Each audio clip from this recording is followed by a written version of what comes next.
जन्मदिन और 22 तारीख का जीएसटी दोनों का अलग अलग बता दिया। देखिए, कि फायदा कितना प्रधानमंत्री होगा। जी हर चीज में, चाहे वो उनका जन्मदिन हो या कोई और विषय, उसको राजनीति से जरूर कनेक्ट करते हैं।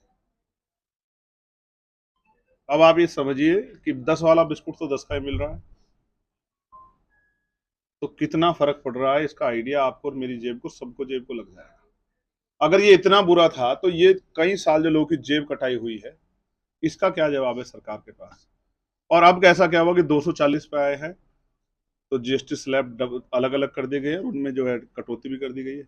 यानी कि जनता ने जो सबक सिखाया वोट के जरिए, और इससे जनता को धन्यवाद देना चाहिए कि अगर वो और थोड़ा सबक सिखा दे उत्तर प्रदेश में भी, तो मुझे लगता है कि अगली बार ये स्लैब और घट के जो है 5, 7, 8 के आसपास आ जाएगा।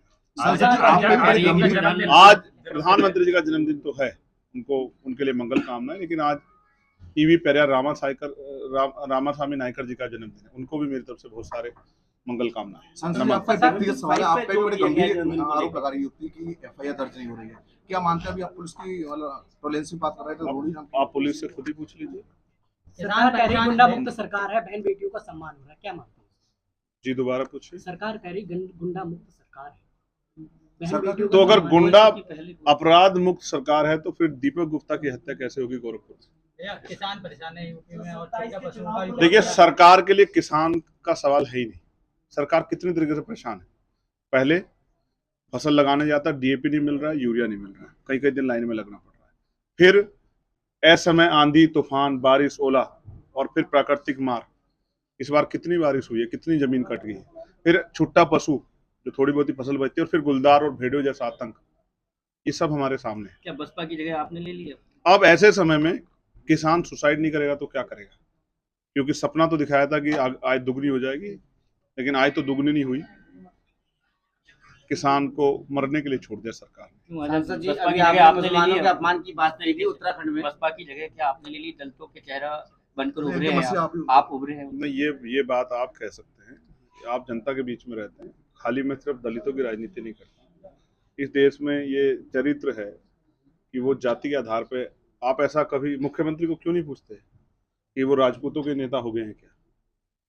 आप पाठक जी को क्यों नहीं पूछते कि क्या वो ब्राह्मणों के नेता हो गए क्या? लेकिन मैं क्या करूं, मेरी काबिलियत जो है मेरी जाति इस पे हावी है, मेरी जाति मेरी काबिलियत पे हावी है, इसलिए मुझे आप दलितों का नेता साबित करना चाहते हैं। मैं एनआरसी में 28 दिन मुस्लिम भाइयों के लिए जेल रहा, वक्त पे मैं सबसे ज्यादा मजबूती से आंदोलन कर रहा था, किसानों के लिए 13 महीने में प्रोटेस्ट में रहा, 69 शिक्षक भर्ती में 5 दिन उनके बीच में रहा, और अभी गुलदार के हमले से बचाने के लिए 2 दिन लोगों के लिए संघर्ष करता रहा। फिर भी अभी मुझे समय लगेगा आपको इस बात को समझने की, मैं एक व्यक्ति हूं और जो लोग संविधान के मूल्यों के लोगों के लिए लड़ रहा है, हर कमजोर वर्ग के लिए खड़ा है। और जनता, आज जो लोग आए हैं, जो मेरा परिवार है, वो इस बात को आपके सामने स्पष्ट करेगा कि किस तरह का विश्वास, पुलिस की पिटाई से मौत हो गई, किस तरह का विश्वास जनता के अंदर आजाद समाज पार्टी के संघर्ष से पैदा हुआ। गाजीपुर में पुलिस की पिटाई से मौत हो गई है। आप मुस्लिम तहसील की बात करते हैं, उत्तराखंड में मदरसा बोर्ड का खत्म कर दिया गया है। यस, उस पे क्या है? मैं फिर आपसे कह रहा हूँ, ये सरकार मदरसा बोर्ड नहीं खत्म करेगी तो और क्या खत्म करेगी? आप बताओ, आप इस सरकार से उम्मीद क्या कर सकती है? आज के समय में हिंदू मुस्लिम राजनीति का जो केंद्र बन गया है वो उत्तराखंड बन गया है। वहां से यूनिफॉर्म सिविल कोड पे भी चर्चा होती है, जिसका राइट जो है केंद्र को है, और वहां से मदरसा बोर्ड भी खत्म किया जाता है। अभी तो बहुत कुछ देखना बाकी। यही सरकार है जो कह रही थी कि मदरसे में पढ़ने वाले बच्चों को हम लोग लैपटॉप देंगे, हम लोग इनको डॉक्टर इंजीनियर आईएएस आईपीएस बनाएंगे, लेकिन अब क्या हुआ, इसका जवाब भी सरकार को देना चाहिए। गाजीपुर में भाजपा कार्यकर्ता की पुलिस की पिटाई से मौत हो जाती है, एबीवीपी कार्यकर्ताओं पे लाठीचार्ज होता है। इसका जवाब मुझसे काहे को मांग रहे हैं? आप मुख्यमंत्री से क्यों नहीं मांगते कि अगर उनकी सरकार में भाजपा कार्यकर्ता थाने पीट के मर जाता है या फिर एबीपी के कार्यकर्ताओं को पीटा जाता है, तो इसका जवाब आप मुख्यमंत्री से मांगे। बीजेपी के यहाँ बहुत बड़े बड़े नेता रहते होंगे, मंत्री रहते हैं, उनसे पूछें। आप ऐसे पूछें जैसे मैं मुख्यमंत्री हूँ कि भाई मुझे कार्रवाई करनी है। मैं मुख्यमंत्री होता तो किसी की हिम्मत ही नहीं होती कि किसी कार्यकर्ता को थाने में पीट देते या मार देते। एक मिनट, आप एक सवाल पूछ चुके, अब इनको पूछ लेना। हम मौन है? 50 लोगों की जान अगर मायने रखती तो बड़ी कार्रवाइयां होती। रेस्क्यू सेंटर बनाने का वादा किया था, जब तक नहीं बना। और 8-8 साल के बच्चे, भाइयों, मीडिया के भाइयों, सारे पुरुष पत्रकार भाई हैं, आपके भी परिवार होंगे, आपके बच्चे होंगे, आप सोचिए अगर एक नखून भी लगता है, एक सुई भी लगती है तो कितनी तकलीफ होती है अपने बच्चे को। और जहाँ गुलदार उसके चिथड़े उड़ा दे रहा है, वो बच्चा भी इनको नहीं मिल पा रहा, तो हाथ अलग, पैर अलग, गर्दन अलग। आप समझिए वो परिवारों पर क्या बीतती होगी। इसलिए मेरे साथ साथ आपको भी इस आवाज को उठाना चाहिए जोर शोर से कि सरकार उसका संज्ञान ले। और गुलदारों को, मैं गुलदारों के भी खिलाफ नहीं हूँ, लेकिन गुलदार जब गांव में आ जाए, घर में घुस जाएगा, तो अपनी जीवन रक्षा करना हर व्यक्ति का अधिकार है। यूपी में संघर्ष होगा, बिहार पे क्या? बिहार अभी दूर है।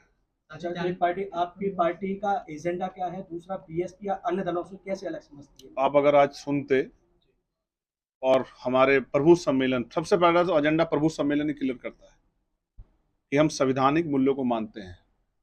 दूसरा एजेंडा मैंने आपको बता दिया कि कमजोर वर्गों का हित ही हमारा एजेंडा है। भारतीय संविधान के जो मूल्य हैं, उद्देश्यों को पूरा करना ही हमारा एजेंडा है। जब भारतीय संविधान पूर्ण रूप से लागू होगा तभी लोग सुरक्षित होंगे, तभी लोग सशक्त होंगे। सांसद जी बॉलीवुड अभिनेत्री है, दिशा पाटनी बरेली की रहने वाली है, उनके घर पर ताबड़तोड़ फायरिंग की गई है। अभी तक कोई पुलिस उनके लिए गिरफ्तार नहीं कर पा रही, बदमाश हो रही है। इस घटना को कैसे देखते हैं? मैं क्यों देखने लगा इस घटना को? वो तो अभिनेत्री है, उनको तो शायद जो है पुलिस सुरक्षा भी दे देगी, लेकिन यहाँ तो माँ बहनों के कितने बुरे हाल हैं, आपसे छिपा हुआ थोड़ा ही है। अभी जसपुर में जो कश्यप समाज की एक बेटी के साथ जो अन्याय हुआ, मुझे तो उसको देखना है। जो अभी हरियाणा में जिस बेटी को जो है, आपको याद है मनीषा को 10-12 दिन उसको लेके आंदोलन चला, मुझे तो उन बेटियों को देखना है। और वो भी, मुझे नहीं, उनके प्रति भी संवेदना है, लेकिन मैं आपको स्पष्ट कर दूं कि ये वहां जहां हमला हुआ है वहां की सरकार को देखना है। अभी उत्तर प्रदेश को आज हम लोग देखने के लिए बैठे हैं, क्या स्थिति है। सांसद जी वैसी क्या बीजेपी की बी पार्टी है? आपको ज्यादा पता होगा। सांसद जी, आपने कहा समाज